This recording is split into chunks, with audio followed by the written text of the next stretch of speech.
The following video contains medical opinions, not medical advice, and should not be construed as such. Under no circumstances should you base any of your medical treatment based on any of the opinions expressed in this video.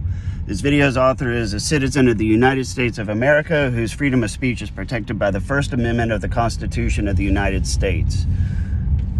Don't do anything I say in this video, or YouTube will take it down.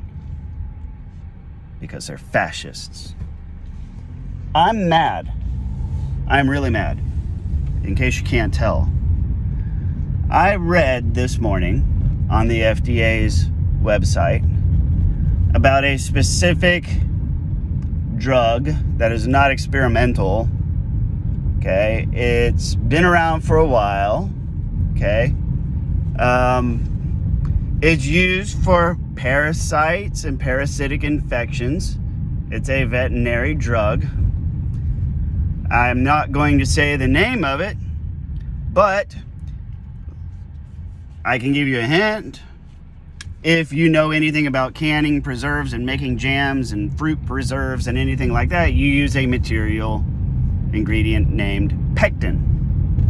And if you steal a nice lady's pectin for use in your own canning, and somebody says, "Who has her pectin?" and your response is, "I've her pectin," then you know which one I'm referring to.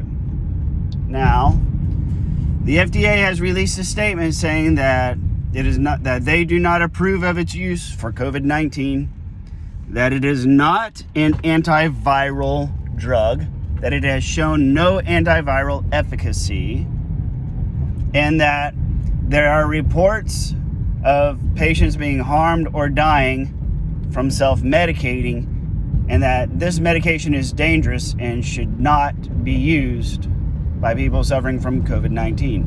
Now, all of that sounds scary on the surface, and that is precisely why I am angry. I have been through this circus, this song, this dance of censorship over the last year, and it is the exact same play from the exact same playbook, and I want to walk y'all through that.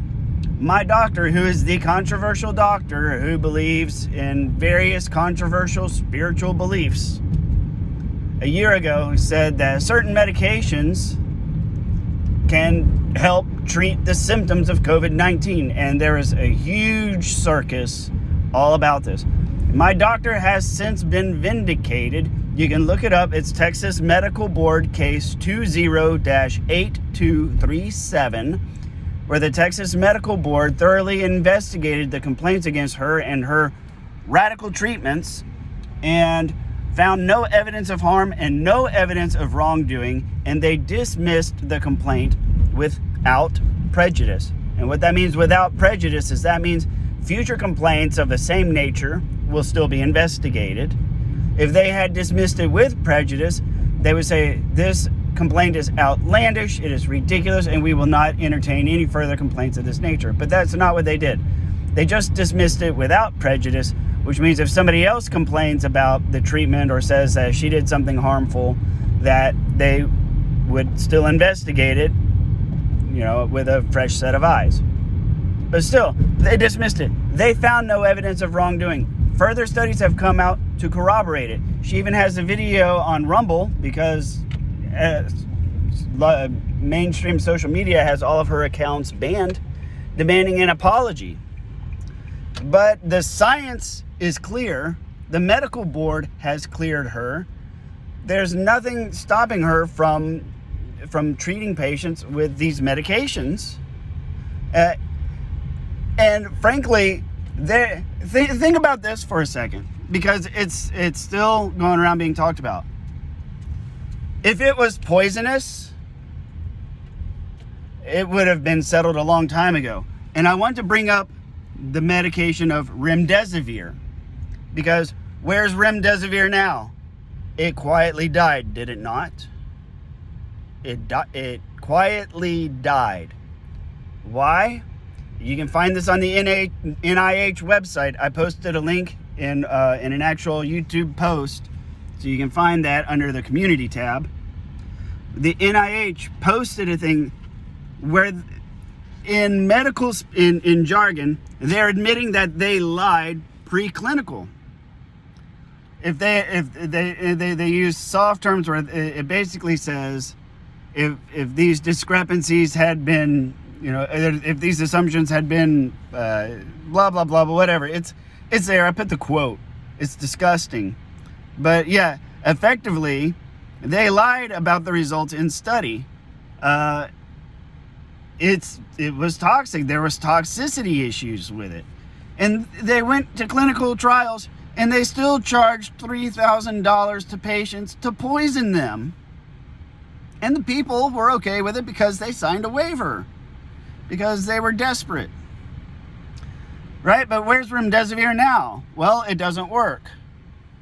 Well, okay. Well, what kind of medication is it? Well, it's an antiviral. Okay?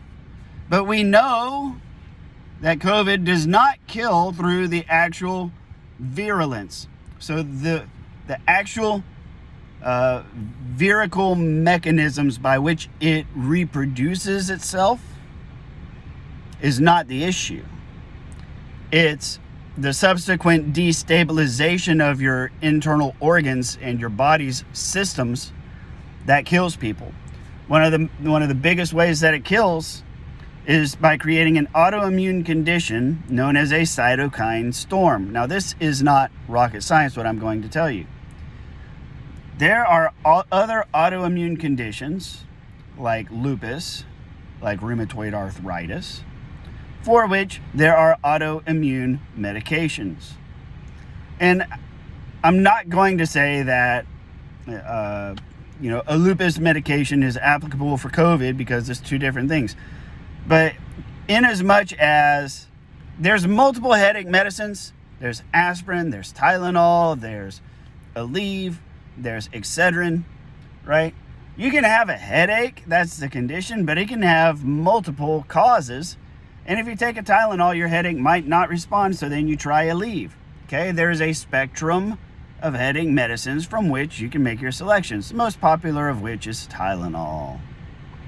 Do any of these medications treat the underlying cause of your headache? No. Do they cure anything? No, because their effects can wear off, and then what? Your headache comes back.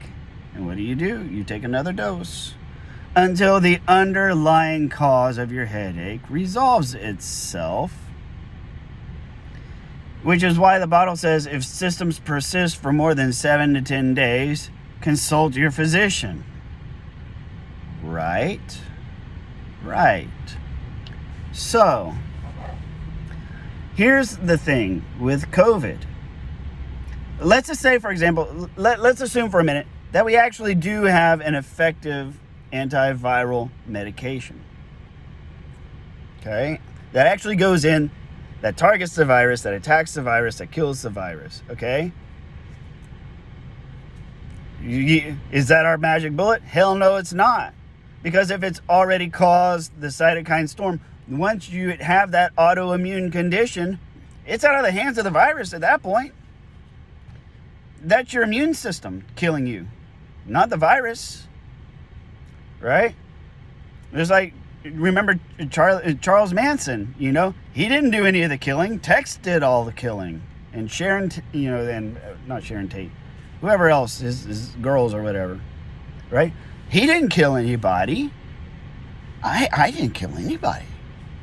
Why are you looking at me? Right? It's the same thing. Like, COVID is the Charles Manson of killers, right? Because if you have diabetes, it's going to kill your pancreas. If it gets in your liver, it can cause a liver condition, of which I'm not an expert. It can get in your brain, and it can cause hypoxemia and hypoxic brain damage, which may eventually lead to dementias and Alzheimer's. We don't know.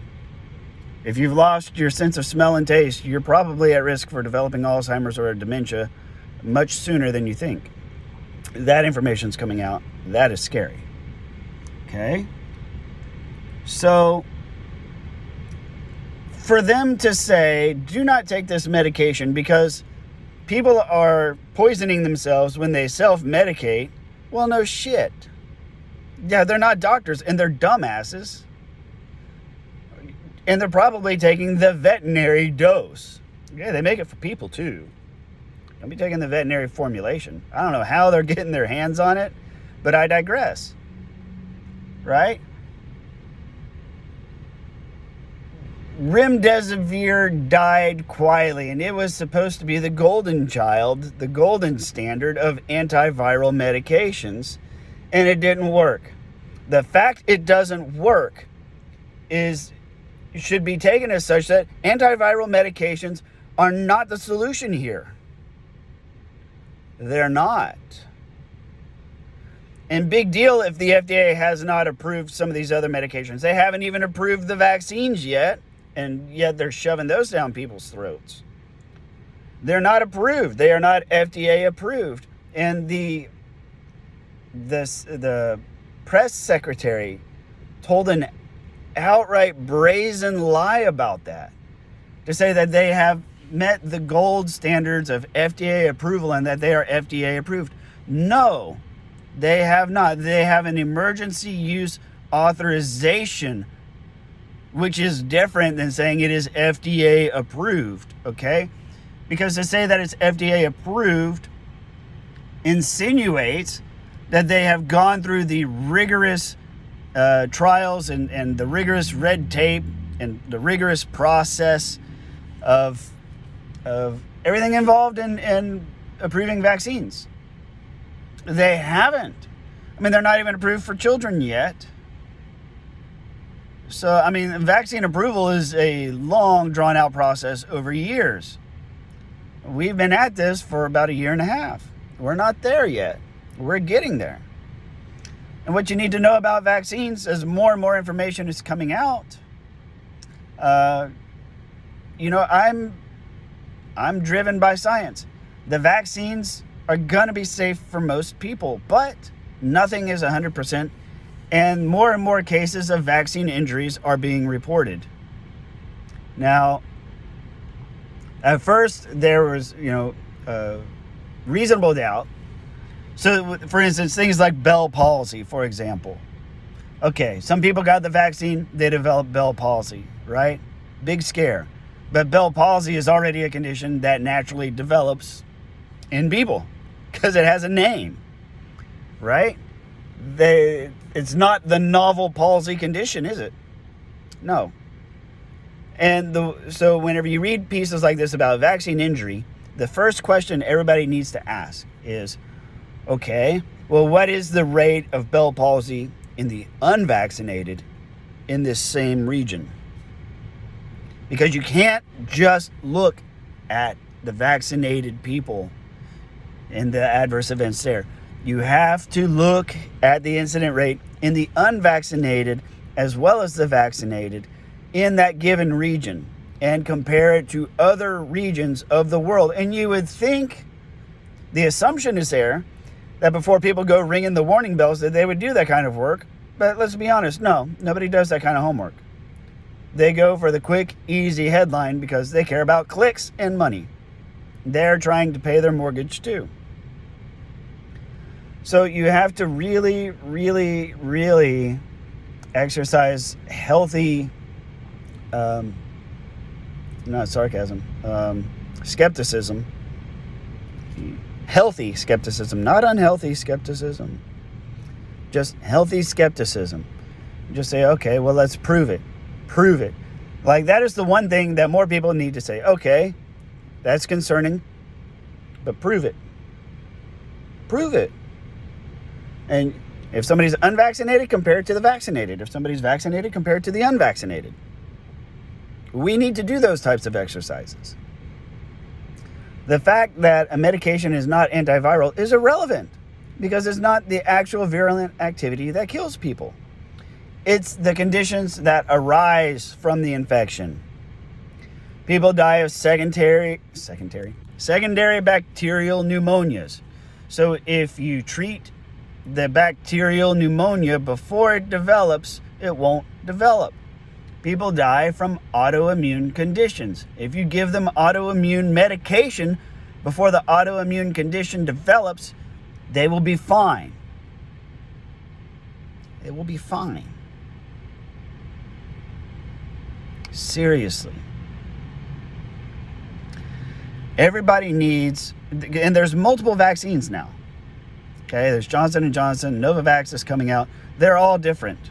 Okay, there's only 2 mRNA vaccines, Pfizer and Moderna. Moderna seems to be having some issues.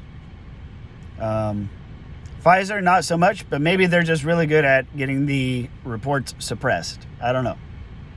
But everybody needs to know the Vaccine Adverse Event Reporting System, VAERS, VAERS. And don't go to openvaers.com. Stay away from any website that ends in .com because they're out for money. That's why it ends in .com. Go to the actual VAERS. It's not easy to construct a query in VAERS. It's not. It's kind of difficult. It's kind of a pain in the ass. And you have to learn how to do it. But it is worth its weight in your life. It is worth your time to go watch a tutorial video on how to query VAERS. Learn how to query VAERS. And then query it yourself. And use that information to make these very important decisions about your health. Because I can tell you where we're at right now, and I'm going to leave you with this. At the end of the day, we're all going to be forced to eat some kind of shit. We're going to have to choose between dog shit or cat shit. You're either going to go with the vaccine, or you're going to go with experimental medications, or you're going to just try and brave it with nothing. Okay? And at the end of the day, everybody's day with COVID is going to come. We're past the point of stopping it. We are past the misinformation phase. We are past the phase of uniting together and taking a united stand against COVID. As predicted, we're now entering the war against COVID. I've seen that firing up. Yay. Hooray. At least the war on terrorism is coming to an end. Yay. Now it's going to be the war on COVID. No, it's going to be the war on information and the right to freely speak and the right to be wrong. We have a constitutional right to be incorrect. We do. So why is that being taken away from us? If we're wrong, let us be wrong. Because that's the only way we're going to find out who's correct. It's not going to happen any other way, unfortunately. It's not. We can't be shoving vaccines down each other's throat. We also cannot allow ourselves to be falling prey to predatory narratives, okay? The vaccines are not the mark of the beast. They're not.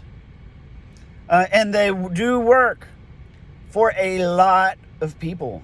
A lot of people they work for.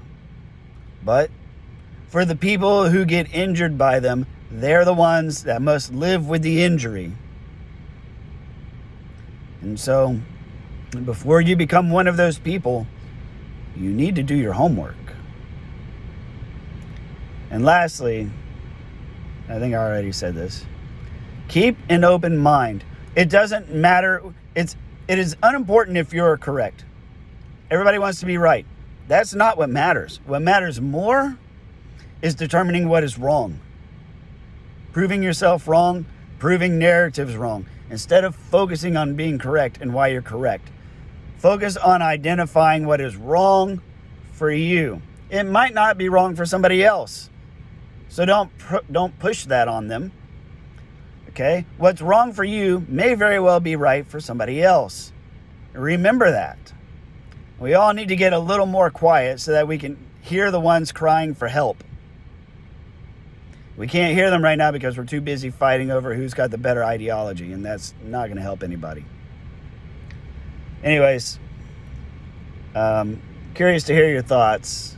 I want to hear from you guys in the comments. Please like, comment, or share, and I'll see y'all on the next video.